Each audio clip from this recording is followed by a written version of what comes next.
It was a magical place that filled my childhood with visions to stir the imagination.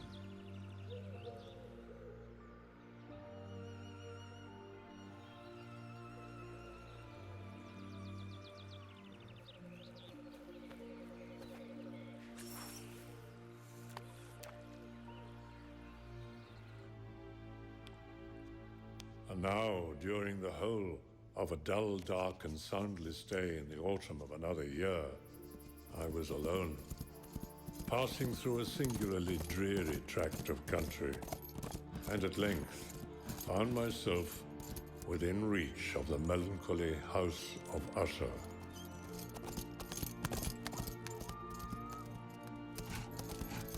I know not how it was, but with my first glimpse of the house after so long, unexpected sense of insufferable gloom pervaded my spirit. What was it? What unnerved me so in the contemplation of the house of Usher? Its proprietor, Roderick Usher, had been one of my boon companions in boyhood, but many years had elapsed since our last meeting. His letter, however, had lately reached me in a distant part of the country. I scanned more narrowly the real aspect of the building. Its principal feature seemed to be that of an excessive antiquity.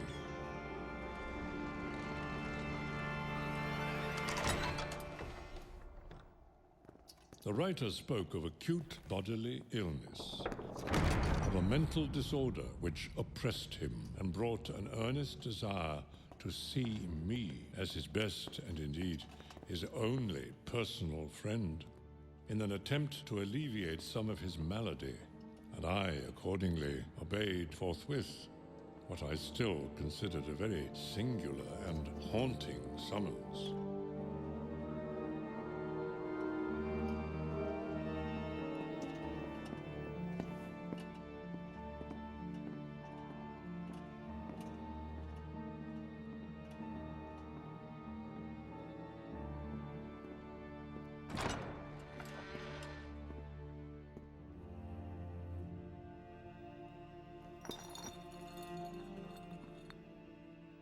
I gazed upon him with a feeling half of pity, half of awe.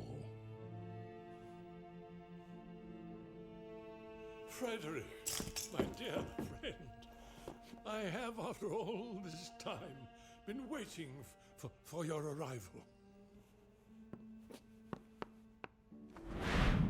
I at first thought it to be an overdone cordiality.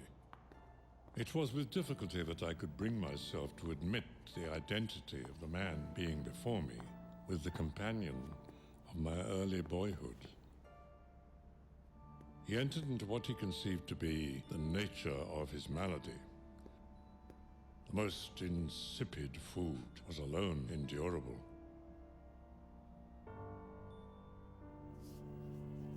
The odors of all flowers proved oppressive.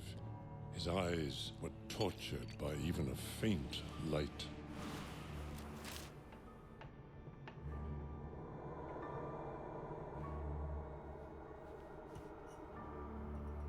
And there were but peculiar sounds which inspired him with horror.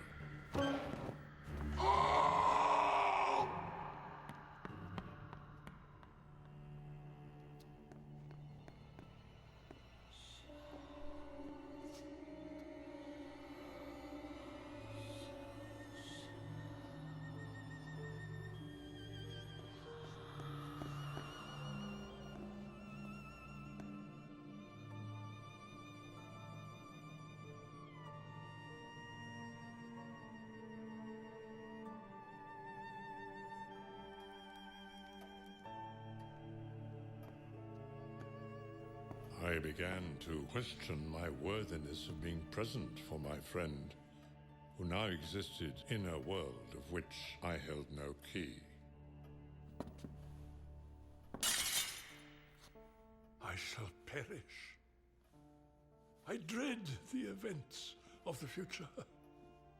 I feel that the period will sooner or later arrive when I must abandon life and reason together in some struggle with the grim phantasm. Fear. But what do you fear, Roderick? I must know, what is it that torments your every moment? I admit that much of the peculiar gloom which afflicts me could be traced to a severe and long-continued illness. I speak of my tenderly beloved sister, Madeleine, my sole companion for so many long years, my last and only relative on earth. Roderick spoke with such bitterness which made me shudder. And yet I could tell of his complete devotion towards his sister. Madeleine, her decease will leave me as the last of the ancient race of the Ushers. His voice trembled as he recounted how even in her youth Madeleine would fear the outside world. Roderick loved his sister for her purity, but the foreboding doom was forever present. The Usher's life of loneliness will mean there will be no heir. But on the closing in of the evening of my arrival at the house, she succumbed to the prostrating power destroyer.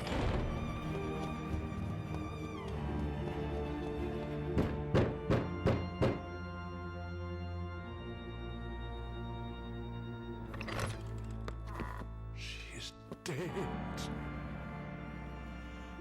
Madeleine has died. She has left me.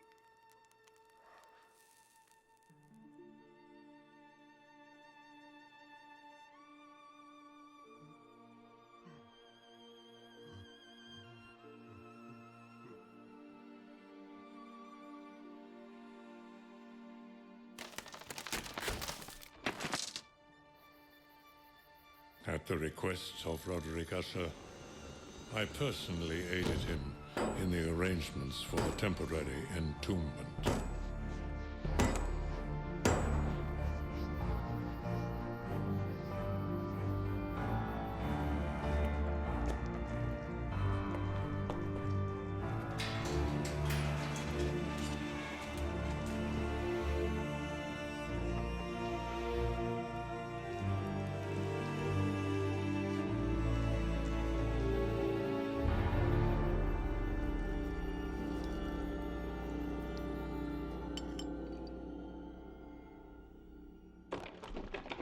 And now, some days of bitter grief having elapsed, an observable change came over the features of the mental disorder of my friend.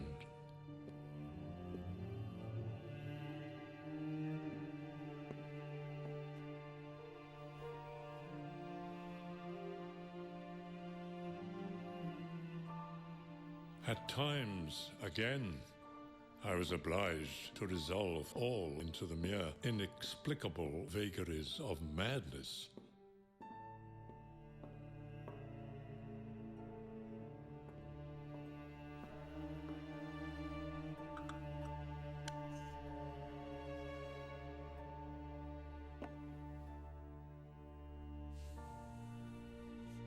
For I beheld him gazing upon vacancy for long hours, in an attitude of the profoundest attention, as if listening to some imaginary sound.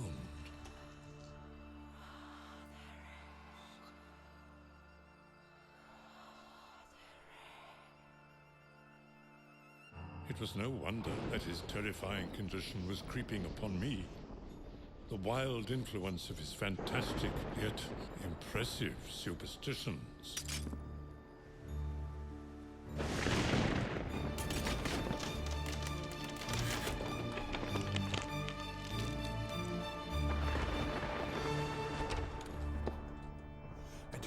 seen it? Then you shall.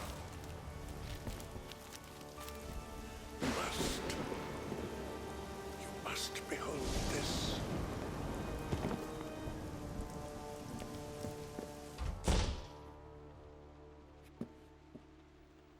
I hear it, and have heard it. We have put her living in the tomb.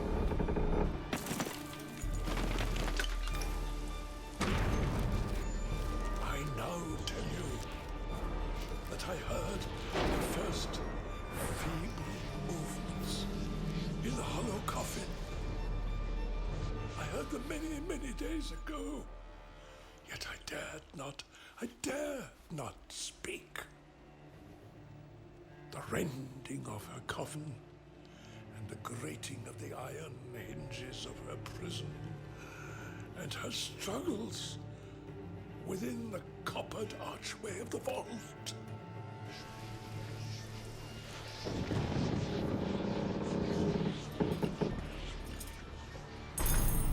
Be calm. It is the storm that draws breath, playing tricks on us both. Is she not hurrying to upbraid me for my haste? Have I not heard her footsteps on the stairs? Do I not distinguish that heavy and horrible beating of her heart? Madman! Madman!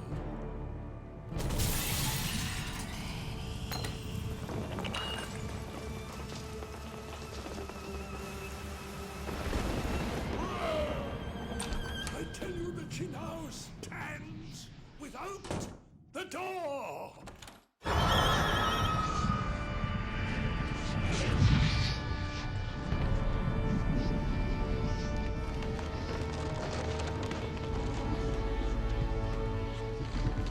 The vision before me will stay burnt into my very soul and haunt me to the end of my days.